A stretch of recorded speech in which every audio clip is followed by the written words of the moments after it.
श्रीमद् भगवद गीता के पास आपके हर प्रश्न का उत्तर है। चाहे आपकी कोई भी परेशानी हो, कोई भी इच्छा हो, श्रीमद् भगवद गीता आपके हर प्रश्न का उत्तर देती है, आपकी हर समस्या का हल देती है। चाहे वो परेशानी आपके मन की हो या धन की हो या आपके शरीर की हो या आपके रिश्तों की हो, आपको अपनी हर समस्या का उत्तर श्रीमद् भगवद गीता में जरूर मिलेगा। आज हम उसी श्रीमद् भगवद गीता के ऐसे 11 अनमोल उपदेश आपको बताएंगे जो आपकी पूरी जिंदगी बदल देंगे। बस आप इन बातों को वीडियो के अंत तक ध्यान से सुनिए। जो भी व्यक्ति इस वीडियो को अंत तक सुनेगा उसे अपनी जिंदगी, उसे अपनी हर परेशानी का हल अवश्य मिलेगा। उसे अपनी जिंदगी में जो कुछ भी चाहिए वो उसे जरूर मिलेगा। श्रीमद् भगवद गीता का सबसे पहला उपदेश यही है कि कोई अगर आपका अपना है या कोई आपसे बड़ा है तो उसका अपने प्रति गलत व्यवहार कभी भी सहन नहीं करना चाहिए। ये गीता का उपदेश हमारी जिंदगी से भी जुड़ा है। हम भी अपने मन की अधिकतर तकलीफों को ये सोचकर जिंदगी भर सहते रहते हैं कि ये तो मेरा अपना है, ये तो मेरा बड़ा है, इसको हम कैसे कुछ कह सकते हैं। हम अगर नहीं सहेंगे, कुछ कह देंगे तो हमारे रिश्ते ही खराब हो जाएंगे, हमारे रिश्ते ही समाप्त हो जाएंगे। पर सोचने की बात यह है कि उस व्यक्ति को आप अपना कैसे मान सकते हैं जो आपकी तकलीफों की वजह हो। अपना तो वो होता है जो हमारी तकलीफों को दूर कर दे। तो गीता का ये उपदेश है कि किसी को भी अपना फायदा मत उठाने दो, किसी को भी खुद पर जुल्म मत करने दो, क्योंकि आप जितना सहेंगे लोग आपको उतना सहने के लिए और मजबूर करेंगे। गीता का पहला अध्याय जिसका नाम अर्जुन विषाद योग और दूसरा अध्याय जिसका नाम सांख्य योग है, उसके आरंभ में अर्जुन ने श्री कृष्ण के आगे अपना दुख प्रकट किया है कि हे केशव, मैं कौरवों से कैसे युद्ध कर सकता हूं, ये सब तो मेरे अपने ही हैं। मैं कैसे भीष्म पितामह और द्रोणाचार्य से युद्ध करूंगा, क्योंकि वो दोनों मेरे पूजनीय हैं। इसलिए इन गुरुजनों को मारने से तो अच्छा है मैं भिक्षा के अन्न को खाकर अपने जीवन का गुजारा करूं।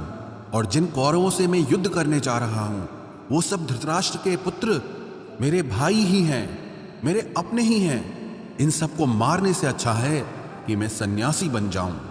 तो श्री कृष्ण ने अर्जुन से कहा कि यहां कौन अपना है और कौन पराया है।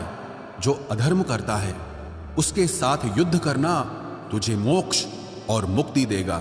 तू अपने इस मन के मोह को त्याग दे, नहीं तो सारा जग तेरी निंदा ही करेगा, तुझे डरपोक कहेगा।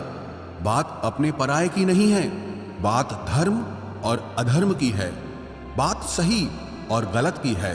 अगर तू गलत को सहेगा, उसका अंत नहीं करेगा, तो गलत करने वाले को और बल मिलेगा, वो और भी गलत करेगा। इसीलिए मन के मोह को त्याग करके तू युद्ध कर। महाभारत की एक और कहानी भी है। जब अर्जुन के पुत्र अभिमन्यु की युद्ध में मृत्यु हो जाती है तब अर्जुन बहुत दुखी होता है, रोने लगता है। वो श्री कृष्ण से कहने लगा कि मेरा पुत्र अभिमन्यु मर गया है, मैं ये दुख बिल्कुल भी सहन नहीं कर सकता, मैं भी अपने आप को समाप्त कर लूंगा। फिर भगवान श्री कृष्ण उसे आत्माओं के लोक में लेके गए, जहां अभिमन्यु आनंद से बैठा हुआ था, क्योंकि उसने क्षत्रियोचित व्यवहार किया, इसलिए उसे उत्तम पद की प्राप्ति हुई। जब अर्जुन अभिमन्यु के पास रोते रोते पहुंचा, अपने पुत्र को देखकर अर्जुन बहुत प्रसन्न हुआ। उसे गले से लगाकर कहने लगा कि हे पुत्र, तेरे बिना तो मैं जी ही नहीं सकता, मैंने तो अपने जीवन की आशा का ही त्याग कर दिया है। तो अभिमन्यु कहने लगा कि आप कौन हैं? अर्जुन बोला, मैं तेरा पिता हूं, तू मेरा पुत्र है अभिमन्यु। तो अभिमन्यु कहने लगा कि कौन पिता कौन पुत्र, मेरे हजारों जन्म हुए हैं, किसी जन्म में आप मेरे पिता बनते हैं और किसी जन्म में मैं आपका पिता बनता हूं। आत्मा का न कोई माता होता है न कोई पिता होता है। जब अर्जुन ने देखा कि मेरा पुत्र मुझे पहचान भी नहीं रहा तो उसका सारा मोह खत्म हो गया। इसलिए गीता के इस उपदेश को ठीक से समझ लो कि यहां कोई अपना पराया नहीं है। जो बुरे वक्त में, तकलीफ के वक्त में हमारा साथ दे, सिर्फ वही हमारा अपना है, बाकी सब पराये हैं। गीता का दूसरा उपदेश यह है कि जो चला गया है कभी उसका दुख मत करो, और जो आने वाला है उसकी बिल्कुल भी चिंता मत करो। जब महाभारत का युद्ध चल रहा था तब अर्जुन ने श्री कृष्ण से कहा कि अगर यह युद्ध हुआ तो करोड़ों लोग मारे जाएंगे। जो सैनिक और योद्धा इस युद्ध में मारे जाएंगे, उनकी स्त्रियों का क्या होगा? समाज कैसे आगे बढ़ेगा? और भी बहुत सी बातें अर्जुन ने विस्तार से कही हैं। तो भगवान श्री कृष्ण ने कहा, अशोच्या नन्व शोचस्त्वम प्रज्ञावादांश भाषसे गतासून अगतासूश्च नानु शोचंती पंडिताः। श्री कृष्ण बोले, हे अर्जुन, तू बड़ी बड़ी ज्ञानियों जैसी बातें करता है, लेकिन जो सच में ज्ञानी होता है, वो जो लोग मर चुके हैं, जा चुके हैं या एक दिन जाने वाले हैं, उनकी चिंता नहीं करता है, उनका दुख नहीं करता है। तेरे हाथ में कुछ भी नहीं है, तू चाहकर भी कुछ कंट्रोल नहीं कर सकता। जीवन और मरण ये तो प्रकृति की नियति है। इसीलिए जो ज्ञानी होता है वो किसी के मरने पर भी रोता नहीं है। ज्ञानी जन ना ही बीते हुए कल का शोक करते हैं और ना ही आने वाले कल की चिंता करते हैं। इसीलिए जो होने वाला है वो होकर ही रहता है, और जो नहीं होने वाला है वो कभी नहीं होगा। ऐसा निश्चय जिसको समझ में आ जाता है, जिसकी बुद्धि में आ जाता है, उसे कभी कोई चिंता नहीं सताती, कोई दुख नहीं सताता। हमारे सारे दुखों का कारण ही यही है। या तो हम जो वक्त गुजर चुका है उसे सोच सोचकर परेशान होते रहते हैं, या भविष्य की चिंता कर करके खुद को बीमार कर देते हैं, नष्ट कर देते हैं। गीता का ज्ञान हमें यही सिखाता है कि ना तो हम बीता हुआ कल बदल सकते हैं और ना ही आने वाले कल पर कंट्रोल कर सकते हैं। हमारे हाथ में सिर्फ वर्तमान है, सिर्फ आज का ही पल है। हमारा 98% तनाव और चिंताएं भूतकाल और भविष्यकाल के बारे में सोचते रहने से होता है। हम हमेशा उसी में ही जीते रहते हैं, मगर वर्तमान में कभी नहीं जीते, इस पल को कभी नहीं जीते। जब आप वर्तमान का पूरा आनंद लेना सीख जाओगे, तभी आपकी जिंदगी से तनाव कम होगा, चिंताएं खत्म होगी। वर्तमान में जीना एक बहुत बड़ी उपलब्धि है। हमारे हाथ में भी सिर्फ आज का ही पल है। हमें जो भी करना है आज ही करना है। कभी भी ये सोचकर समय को नष्ट नहीं करना चाहिए कि अभी मेरे पास बहुत समय बचा है। एक गुरुजी ने अपने एक शिष्य को पारस का पत्थर दिया। उनका वो शिष्य बहुत आलसी था, हर काम को कल पे टाल देता था। तो गुरुजी ने उसे कहा कि मैं तुझे ये पारस पत्थर दे रहा हूं। इस पारस पत्थर से जब तू लोहे को स्पर्श कराएगा तो वो लोहा स्वर्ण बन जाएगा, सोना बन जाएगा। और ये पारस पत्थर मैं तुझे 1 महीने के लिए दे रहा हूं। जब 1 महीना समाप्त हो जाएगा तब मैं तुझसे ये पत्थर वापस ले लूंगा। तब तक तू इस पत्थर को अपने पास ही रख। गुरुजी का वो शिष्य बाजार में लोहा खरीदने के लिए गया। जब बाजार में वो लोहा खरीदने पहुंचा तो उसे लोहे का वो रेट बहुत महंगा लगा। उसने कहा थोड़े दिन रुक के ले लूंगा, जब लोहे का रेट कम हो जाएगा। पर उसकी बुद्धि में ये बिल्कुल नहीं आया कि इस लोहे को मैं सोना बनाकर बहुत अधिक धन बना सकता हूं। लेकिन उसके मन की सुस्ती, उसके मन का आलस्य, उसकी वजह से उसने उस काम को कल पे टाल दिया। ऐसे ही करते करते पूरा महीना समाप्त हो गया। फिर गुरुजी उस शिष्य के पास आ पहुंचे कि बताओ तुमने कितना सोना बनाया। शिष्य बोला कि मैंने तो अभी सोना बनाना शुरू भी नहीं किया। तो गुरुजी ने कहा मुझे मेरा वो पारस पत्थर वापस चाहिए। शिष्य बोला कि नहीं, मुझे थोड़ा वक्त दीजिए, मैं थोड़ा सोना बनाना चाहता हूं। गुरुजी ने कहा कि ये पारस पत्थर पूरा 1 महीना तेरे पास था, पर तू कुछ नहीं कर पाया, लेकिन अब समय समाप्त हो चुका है। ऐसे ही ये हमारा जीवन है, हमारी जिंदगी है, और ये समय ही पारस पत्थर है। हम समय के एक एक पल से अपने जीवन को सोना बना सकते हैं, लेकिन हमें ये लगता है कि हमारे पास बहुत समय बचा है। एक दिन जिंदगी को जी लेंगे, एक दिन जिंदगी में खुश हो जाएंगे, लेकिन वो दिन कभी नहीं आता और हम जिंदगी भर भागते रहते हैं, चिंता करते रहते हैं, दुखी होते रहते हैं, लेकिन जिंदगी को जीना, खुश रहना हम भूल जाते हैं। इसलिए गीता का ज्ञान हमें यह सिखाता है कि आप आज में जीना सीखो, इस पल में जीना सीखो। गीता का तीसरा उपदेश यह है कि मौत से डरना बिल्कुल व्यर्थ है। श्री कृष्ण ने गीता में कहा है कि यह संसार मृत्यु लोक है। जिसका भी जन्म हुआ है वो एक दिन जरूर मर जाएगा। जिसका आरंभ हुआ है उसका अंत अवश्य होगा। हम इसे रोक नहीं सकते। जैसे हम रोज कपड़े बदलते हैं, वैसे ही हमारी आत्मा नया शरीर धारण करती है। मृत्यु सिर्फ इस जीवन का एक नया आरंभ है, इस जीवन का अंत नहीं है। आत्मा कभी नहीं मर सकती और ना ही उसे कोई मार सकता है, लेकिन मौत का डर मनुष्य को सबसे ज्यादा लगा रहता है। मौत का दुख भी इंसान को सबसे ज्यादा होता है। एक पेड़ में 2 पक्षियों का जोड़ा रहता था। उन दोनों को एक दूसरे से बहुत प्रेम था। उन्होंने साथ जीने मरने की कस्में खाई थी। एक दिन वहां एक शिकारी आया और उसने एक तीर चलाकर वहां पेड़ पर बैठे मादा पक्षी को मार दिया। तो वो अकेला नर पक्षी रोने लगा कि मैं तुम्हारे बिना कैसे जी पाऊंगा, तुम्हारी जगह मेरी मृत्यु आ जाती, मेरा जीवन तुमको मिल जाता। वो रो रो के बहुत विलाप करने लगा। इतने में ही उस शिकारी ने दूसरा तीर चलाया और उस नर पक्षी को भी मार दिया। वास्तविकता में ये कहानी हमारी ही है। हम भी रोते रहते हैं जब कोई मरता है तो, लेकिन हमें ये नहीं पता कि एक न एक दिन हमारा भी जीवन समाप्त हो जाएगा। हम भी उसी मृत्यु के पेड़ पे ही बैठे हैं, लेकिन शरीर का मिटना हमारा अंत नहीं है।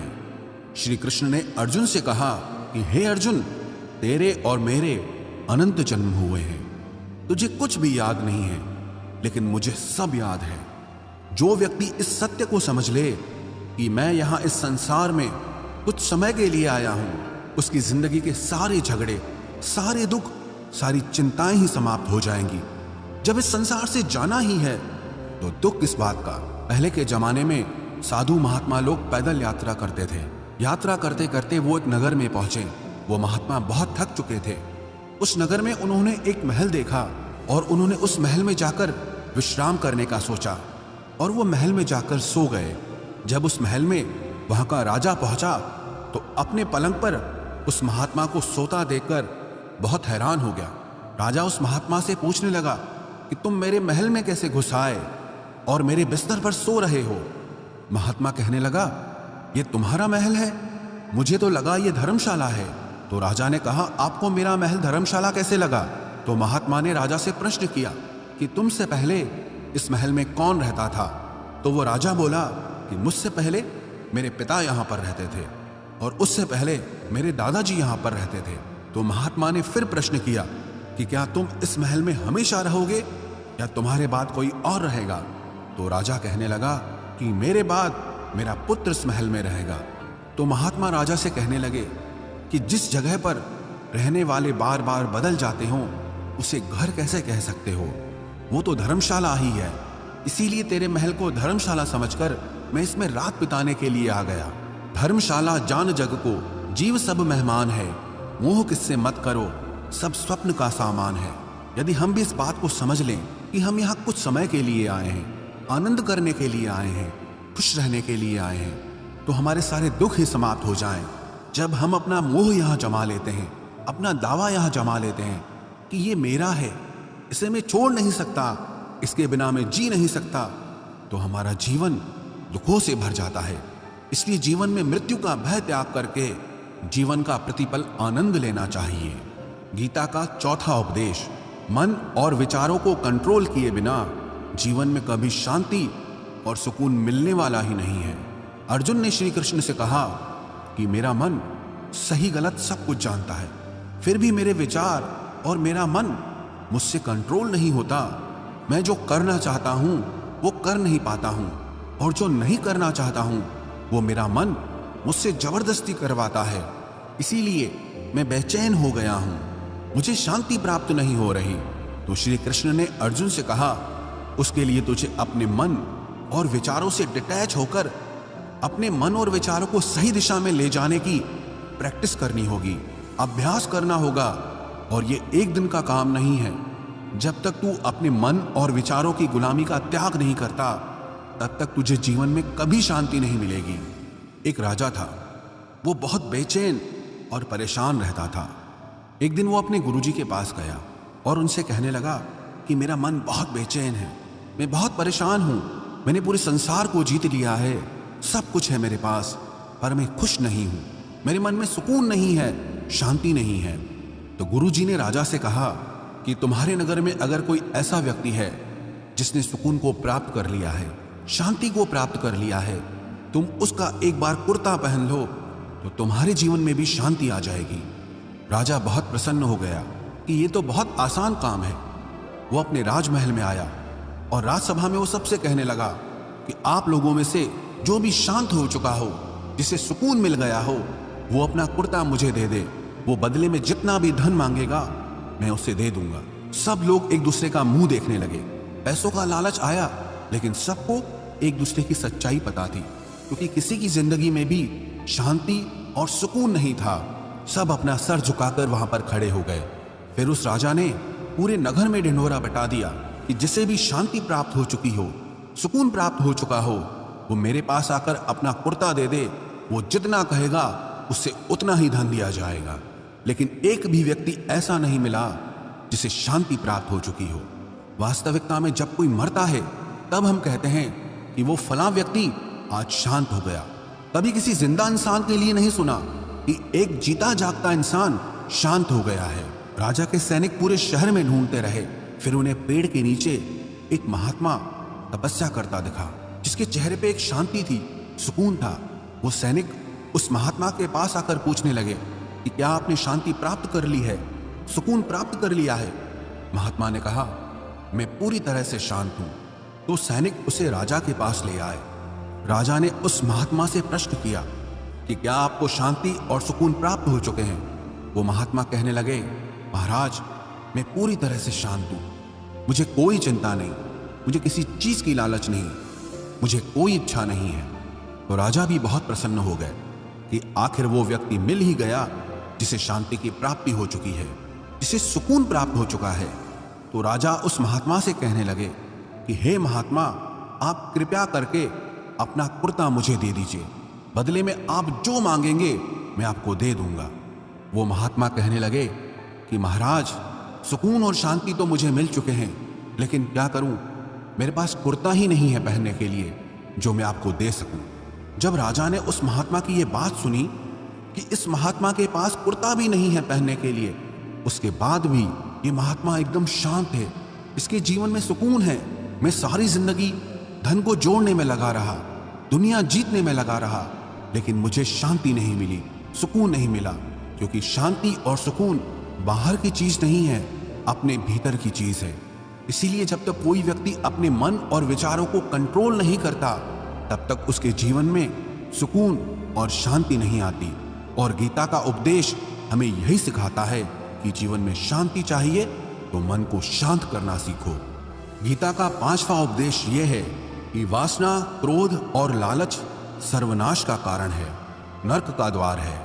जिस भी मनुष्य में ये 3 अवगुण होते हैं, वो हमेशा दूसरों को दुख पहुंचाकर अपने ही सुख और स्वार्थ की पूर्ति करता रहता है। किसी भी चीज की हद से ज्यादा वासना करना और क्रोधी स्वभाव होना और मन में लालच होना उसके जीवन के सुख को समाप्त कर देते हैं, उसके सारे रिश्तों में जहर भर देते हैं। इन्हें नरक का द्वार इसीलिए कहा गया है क्योंकि जिस इंसान में अत्यधिक क्रोध है, लालच है, वासना है, उसका पूरा जीवन जहर से भर जाता है। उसको मरने के बाद नहीं, जीते जी यहीं पर नरक का दर्शन होता है। गीता का 6वां उपदेश यह है कि सब भगवान एक ही हैं, कोई छोटा बड़ा नहीं है।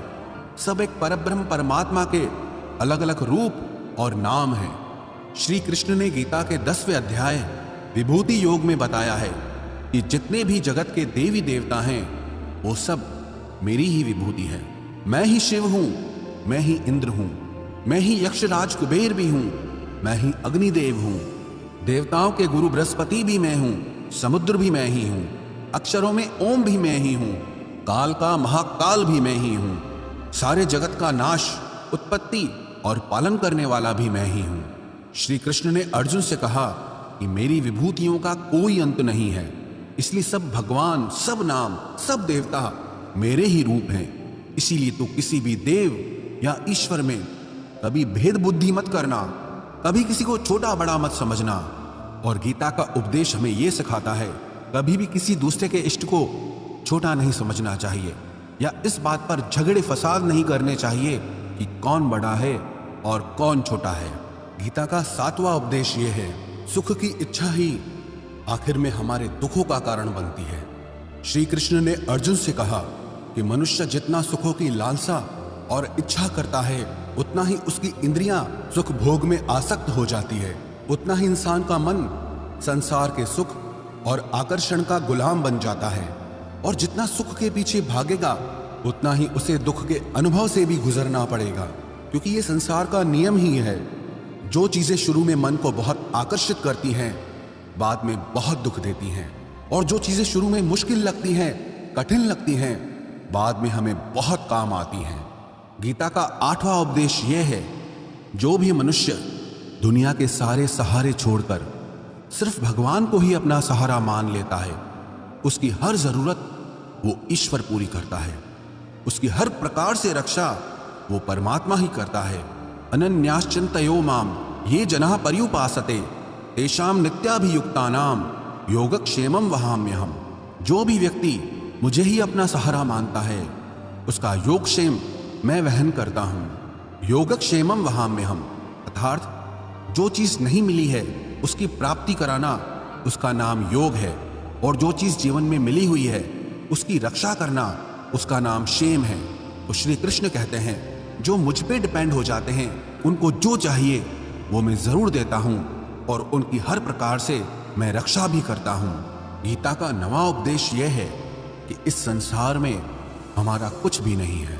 गीता सार में आपने कई बार सुना होगा कि तुम्हारा क्या गया जो तुम रोते हो, तुम क्या लाए थे जो तुमने खो दिया, तुमने क्या पैदा किया जो नष्ट हो गया, तुमने जो लिया यहीं से लिया, जो कुछ भी दिया यहीं पर दिया।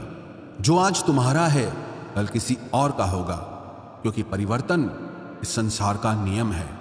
कल तक जिसके बिना आप जी नहीं सकते थे आज उनसे कोई रिश्ता ही नहीं है, बातचीत तक नहीं है। कहाँ गए वो जीवन भर के सारे रिश्ते, वो सारे मित्र जो साथ जीने मरने की बातें करते थे, आज पता भी नहीं कि वो लोग कहाँ चले गए। ये संसार परिवर्तनशील है, सब लोग यहां बदल जाते हैं, हर रिश्ता बदल जाता है, और तो और ये हमारा शरीर भी हर दिन बदल रहा है। बचपन से जवानी, जवानी से बुढ़ापा, और एक दिन ये शरीर हमारा साथ छोड़ देता है। तो किसके लिए रोना और किसकी चिंता करना। हम सारी जिंदगी चीजों को, रिश्तों को, जिंदगी को बनाने में, सजाने में, संवारने में लगे रहते हैं, लेकिन एक दिन सब कुछ बिखर जाता है। सारी जिंदगी जिस संपत्ति, जिन रिश्तों के लिए हम लड़ते रहते हैं, एक दिन सब कुछ छोड़ करके हमें इस दुनिया से जाना पड़ता है। गीता का 10वां उपदेश हमें यह सिखाता है कि किसी से भी हद से ज्यादा मोह कभी मत करना। श्री कृष्ण ने गीता का पूरा ज्ञान ही अर्जुन के मोह को नष्ट करने के लिए कहा है। ये मोह ही है जो इंसान को सबसे ज्यादा रुलाता है। मोह इतना बलवान है कि शेर जैसे इंसान को भी गीदड़ बना देता है। जो अर्जुन युद्ध में देवताओं से भी जीत गया, पर अपने रिश्तेदारों को युद्ध में देखकर उसका हाथ कांपने लगा। वो बोला, हे केशव, मेरे हाथ में धनुष पकड़ने की ताकत भी नहीं बची है, मेरे हाथ कांप रहे हैं, मैं युद्ध नहीं कर पाऊंगा। ये मोह इतना पेनफुल होता है जिसकी पीड़ा ना सह पाने के कारण कई लोग अपनी जिंदगी खत्म कर देते हैं, आत्महत्या तक कर लेते हैं कि उस व्यक्ति के बिना हम जी नहीं पाएंगे। जीवन में किसी से भी हद से ज्यादा मोह करोगे तो जीवन भर पीड़ा का ही सामना करना पड़ेगा। जो व्यक्ति अपने मोह से बाहर नहीं आता उसका सब कुछ उससे छिन जाता है, उसकी सारी खुशी खत्म हो जाती है। इसीलिए गीता का ज्ञान बार बार यही सिखाता है कि अपने मन के मोह को त्याग करके आप बलवान बनो, बुद्धिमान बनो, सत्य के दर्शन करो कि वास्तविकता क्या है। क्योंकि हमारा मोह हमें हमेशा झूठ ही दिखाता है, झूठ पे ही विश्वास दिलाता है और दिल में झूठी उम्मीदें जगाता है, और ये ही हमारे दुखों का सबसे बड़ा कारण है। हम ही मोह कर लेते हैं, हम ही लोगों से उम्मीदें लगा बैठते हैं, पर वास्तविकता बिल्कुल अलग होती है। लोग वैसे नहीं होते जैसे हम मान लेते हैं, जैसा हम समझ लेते हैं, क्योंकि मोह के कारण हमें सच्चाई नहीं दिख पाती, लोगों का असली चेहरा नहीं दिख पाता। इसीलिए गीता का उपदेश हमें यह सिखाता है कि जीवन में अगर आनंद और प्रसन्नता से रहना है तो किसी में भी हद से ज्यादा मोह कभी मत करना। गीता का 11वां उपदेश यह है कि इस दुनिया में अगर आए हो तो दुख तो मिलेगा ही मिलेगा। दुख से कभी घबराना मत, दुख से कभी डरना मत। श्री कृष्ण ने गीता में कहा है कि ये संसार दुखालयम अशाश्वतम है, अर्थात ये संसार दुखों का घर है। जैसे औषधालय में औषधि मिलती है, पुस्तकालय में पुस्तकें मिलती है, चिकित्सालय में चिकित्सा होती है, वैसे इस संसार को भी श्री कृष्ण ने एक नाम दिया है, दुखालय, जहां पर दुख मिलता हो। दुख तो यहां हर किसी के जीवन में आता ही है, लेकिन अगर दुख आया है तो सुख भी आएगा। इसीलिए दुख से कभी डरना नहीं चाहिए, क्योंकि ये संसार दुखालय भी है और अशाश्वत भी है। अशाश्वत का मतलब यही होता है कि यहाँ परमानेंट कुछ भी नहीं है, यहाँ सब कुछ बदल जाता है। दुख सुख में बदल जाता है और सुख दुख में बदल जाता है। सम्मान अपमान में और अपमान सम्मान में बदल जाता है। खुशी दर्द में और दर्द खुशी में कभी भी बदल जाती है। जीत हार में और हार जीत में यहाँ कभी भी कुछ भी बदल सकता है। कुछ भी परमानेंट नहीं है, ना ही हम परमानेंट हैं, ना ही हमसे जुड़ी कोई चीज यहाँ पर परमानेंट है, क्योंकि ये संसार अशाश्वत है, शाश्वत नहीं है। यहाँ सब कुछ बदलने वाला है, यहाँ कुछ भी परमानेंट नहीं रहेगा। तो आपका दुख भी परमानेंट नहीं रहेगा, इसीलिए दुख से कभी भी डरना नहीं चाहिए। गीता का ये उपदेश हजारों साल पुराना है, लेकिन आज भी नए से नया है। पूरे विश्व में गीता को सबसे ज्यादा पढ़ा गया है और सबसे कम समझा गया है। श्रीमद् भगवद गीता के ये उपदेश अगर कोई व्यक्ति ठीक से समझ ले और उसे अपनी जिंदगी में उतार ले, तो ये पक्की बात है, वो अपनी जिंदगी में जो चाहे वो हासिल कर सकता है।